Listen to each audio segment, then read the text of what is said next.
Assalamualaikum, welcome to my YouTube channel. I'm for mathematician. So yesterday we have discussed question number 4 and 5. Now we are on question number 6 of basic level of exercise 3b. So using table 3.1, calculate the income tax payable given the following chargeable income. So they have given us chargeable income and we have to just find the income tax payable or payable income tax. So first value is $25,400. So look at this table. 25,000 lies in the first row because 20 plus 10 is 30 and first 20 comes in this. For first 20 we have income tax of $0. $0. And for next 10,000, if we have exactly 10,000, then we can say that the gross total payable tax is 200. But if we have money less then 10,000 तो उस case में हम उसका 2% करेंगे, उस money का 2%. Okay, सो अब मेरे पास जो वैल्यू है वो यहाँ पे लाई करी है. मीन्स फर्स्ट पे $0 टैक्स है एंड सेकंड पे 2% टैक्स होगा. So look, it is 25,400. So for first 20,000, the tax is $0. On the next 5,400. अब देखें, अगर मेरे पास 25,000 था तो मैंने 20,000 पहले 20,000 जो है उसके लिए $0 था, तो मैंने 25,400 में से 20,000 सब्ट्रैक्ट किया तो मेरे पास आ गया 5,400. इसके ऊपर जो है 2% ऑफ 5,400 होगा, तो परसेंट हटाया, डिवाइडेड बाय 100 हो गया. ये आ गया 0.02 मल्टीप्लाई बाय 5,400, तो मेरे पास आ गया $108 आंसर. अब इसका जो दूसरा है उसका है 38,400. अब look, let's see in which row this amount will exist. So हमारे पास है 38,400. अगर मैं इसको लूँ इसमें 20 प्लस 10 30, तो ये तो मेरे पास तो अमाउंट 38 है. अगर मैं इसको लूँ 30 प्लस 10, ये आ गया 40, यानी कि 38 जो है वो इसमें लाई कर रहा है. मेरे पास 38,400. तो ये जो है मैं सेकंड रो लूँगी इसमें.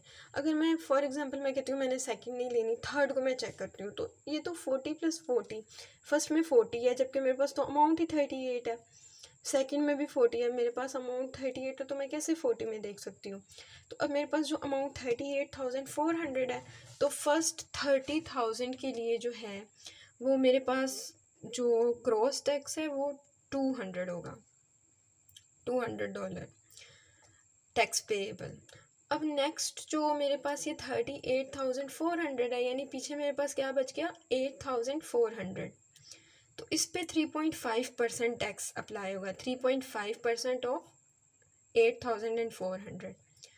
अब अगर यही मेरे पास एग्जैक्टली जो अमाउंट है वो होती मेरे पास 10,000, तो उस केस में जो टैक्स पेएबल था वो $350 था. बट अब उससे कम है, तो इसका मतलब है 3.5% ऑफ वो जो अमाउंट है.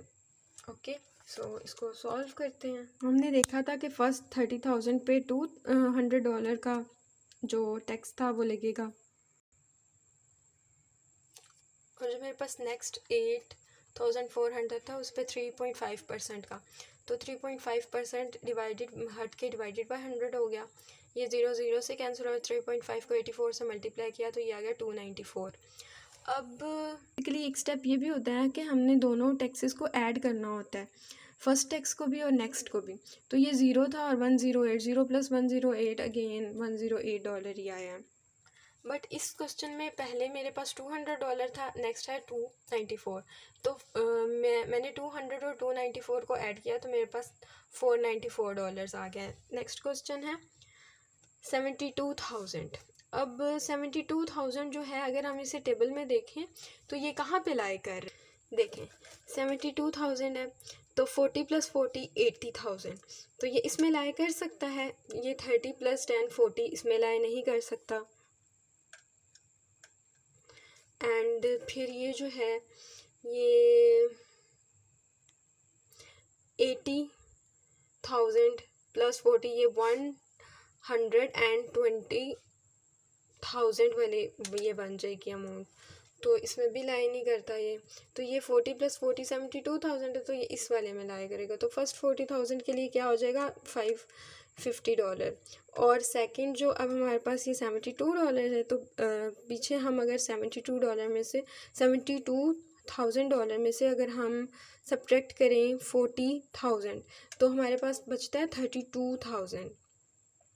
तो अब ये नेक्स्ट 32,000 पे जो अप्लाई होगा वो 7% होगा। तो इसको हम देखते हैं।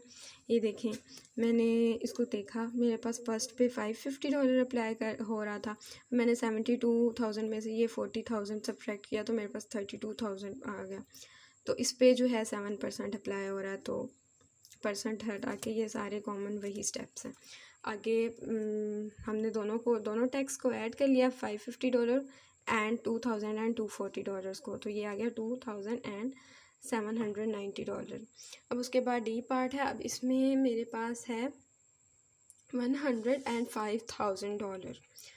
तो अब इसके लिए मैं अगर टेबल में देखूं तो मेरे पास है 80 + 40। अगर मैं 80,000 + 40,000 करूं तो देखें, 80,000 + 40,000 किया था मैंने, मेरे पास आ गया था 120,000। तो ये 105,000 है, इसका मतलब ये इस वाले 80 एंड 40 वाले इंटरवल में लाई कर सकता है। तो फर्स्ट 80,000 के लिए जो होगा वो $3,350 होगा, और नेक्स्ट जो है अगर ये एग्जैक्टली 40 होता तो मैं ये लिख लेती ये वाला, बट ये एग्जैक्टली 40 नहीं है, तो इसका मतलब मुझे ये वो जो कम वाला होगा उसको मैंने 11.5% ऑफ डैट अमाउंट करना है। तो अब यहाँ पर मैंने जो है 105,000 जो है उसमें से 80,000 सब्ट्रैक्ट कर लिया जब, तो मेरे पास पहले 80,000 के लिए ये आ गया था, फिर मैंने 80,000 जो है वो इस अमाउंट से सब्ट्रैक्ट किया, तो मेरे पास 25,000 पीछे बचा था। अब इस पे 11.5% ऑफ 25,000 होगा। अब ये परसेंटेज हटाया, डिवाइडेड बाय 100, ये इससे कैंसिल हो गया, इसको मल्टीप्लाई किया तो ये आ गया 2,875। अब इस अमाउंट को इसमें ऐड करेंगे टोटल टैक्स पेएबल में। तो मैंने ऐड कर लिया, तो मेरे पास आंसर आ गया $6,225। मेरे पास क्वेश्चन नंबर 7 है, और इस क्वेश्चन में कहता है कि एक प्रॉपर्टी एजेंट जो है वो charges a commission of 2.5% of the selling price of a house. So यहाँ पर कमीशन परसेंटेज क्या है, 2.5%। Given the agent sells a house of, अब जो इसकी ओवरऑल टोटल अमाउंट है, ये सेलिंग प्राइस है वो ये है 650,000। Find the amount of commission. अब अमाउंट ऑफ कमीशन फाइंड करना है। ये बिल्कुल वर्कड एग्जाम्पल 10 की तरह ही सॉल्व होगा। तो हमने उसमें एक फार्मूला बनाया था, हम उस फार्मूले के अकॉर्डिंग ही सॉल्व करेंगे। देखें, amount of commission in percent multiply by selling price. अब amount of commission find out करना था। ये सेलिंग प्राइस हमारे पास गिवन थी, और परसेंट कमीशन इन परसेंट भी गिवन था। 100% हटा, डिवाइडेड बाय 100 हो गया, ये 2 0 इससे कैंसिल हो गया, इनको आपस में मल्टीप्लाई किया तो ये आ गया $16,250। सो क्वेश्चन नंबर 7 का बी पार्ट है। अब इसको देख लेते हैं, इसमें क्या रिक्वायर है। On the other occasion he receives commission of. अब वो कह रहा है कि उसने बेसिकली कमीशन की अमाउंट बता दी है, और हमने सेलिंग प्राइस फाइंड आउट करनी है। अब हमारे पास कमीशन की परसेंटेज भी पता है, कमीशन की अमाउंट भी पता है, तो हमने क्या फाइंड करना है, सिर्फ सेलिंग प्राइस फाइंड करनी है। तो इसको डिस्कस करते हैं। मैंने जो फॉर्मूला बनाया था वो बनाया था commission is equal to commission in percentage multiply by selling price. तो मैंने वही अप्लाई किया। कमीशन की जो वैल्यू थी वो $12,000 थी, कमीशन इन परसेंटेज 2.5% था, और सेलिंग प्राइस, अब ये 2.5% यहाँ के डिवाइड हो गया। अब परसेंट हटाया तो डिवाइडेड बाय 100। अब आपको पता है कि जो नीचे वाली होती है वो ऊपर जाके मल्टीप्लाई हो जाती है जब डबल फ्रैक्शन होता है। ये ऊपर मल्टीप्लाई हो गया, जो ऊपर वाला था वो नीचे, एंड ये सेलिंग प्राइस आ गया। अब ये आता है 100 डिवाइडेड बाई 2.5, इसको मल्टीप्लाई किया तो 48,000 हमारे पास सेलिंग प्राइस आ गई। ये था क्वेश्चन नंबर। ओके, अब ये जो क्वेश्चन नंबर 7 था, इसका बी पार्ट था, ये बिल्कुल प्रैक्टिस नाउ 10 के बी पार्ट के जैसा था। अच्छा, अब आप अगर देखेंगे ना, मैंने ये सारी चीज़ें शुरू में इसीलिए ही डिस्कस की हैं कि हर एक क्वेश्चन उन्हीं बिल्कुल एग्जैक्टली वैसा ही जो है work example and practice now, जो वर्क एग्जाम्पल है वो, और जो प्रैक्टिस नाउ का क्वेश्चन नंबर 1 है, वो दोनों एक जैसे होते हैं। और प्रैक्टिस नाउ का जो दूसरा क्वेश्चन है वो, और एक्सरसाइज में कोई एक क्वेश्चन होता है, वो बिल्कुल सेम लाइंस पे सॉल्व हो रहे होते हैं। इसलिए आपको ये रिकमेंडेशन देती हूँ मैं कि आप लोग ये जो है पहले रीडिंग पूरी किया करें, एंड जो साइड पे इंफॉर्मेशन होती है वो पढ़ा करें, प्लस आप प्रैक्टिस नाउ को सॉल्व किया करें, खुद ट्राई किया करें। वर्कड एग्जाम्पल को सॉल्व करेंगे, प्रैक्टिस नाउ का क्वेश्चन नंबर 1 आपसे खुद ही सॉल्व हो जाएगा। और क्वेश्चन नंबर 2 थोड़ा सा ट्रिकी है, उसको आपको सोचना पड़ेगा।